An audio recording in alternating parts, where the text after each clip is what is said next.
Bom, questão 69 vai falar um pouco sobre verbos, sobre sentido de verbos, sobre o uso pleno e o uso lexical, pleno lexical, né, que ele usa ali, ó, sentido pleno e lexical, e o outro como elemento gramatical. Vamos deixar isso simples.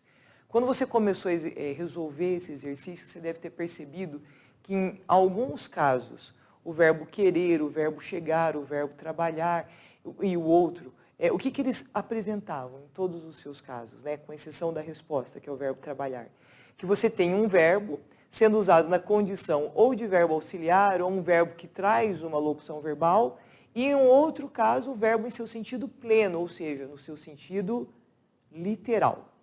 Quando a gente observa isso, então quando você tem o verbo chegou na festa, chegou a interferir.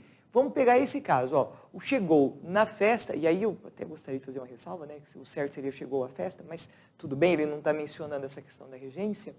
O chegou à festa é o verbo em seu sentido pleno. O chegou a interferir, veja, não é o verbo chegar no sentido de estar em um lugar que acabou de se chegar, percebe? É diferente disso.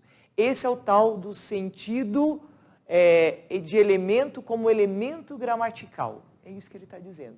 Então a gente precisava procurar pares, né, desses verbos que são apresentados em pares, onde os dois estivessem em seu sentido pleno. Então, ó, pode reparar, em qualquer caso, independente do contexto, o verbo grifado pode ser interpretado em seu sentido lexical pleno, ou seja, sempre na sua condição literal. Onde isso aconteceu? Apenas no último par. Repara, ó, todos trabalham pela causa, eles trabalham vendendo. Percebe? Nos dois casos, o verbo trabalhar tem o sentido, que é o seu sentido elementar de trabalho. Por isso, essa resposta tem como, esse exercício tem como gabarito a letra B. Beleza? Essa é uma questão um pouco mais elaborada, você tinha que ter feito aí algumas inferências para entender o que ele queria dizer com sentido pleno e com sentido gramatical. Mas uma questão difícil, bem elaborada, cara da federal. Belezinha?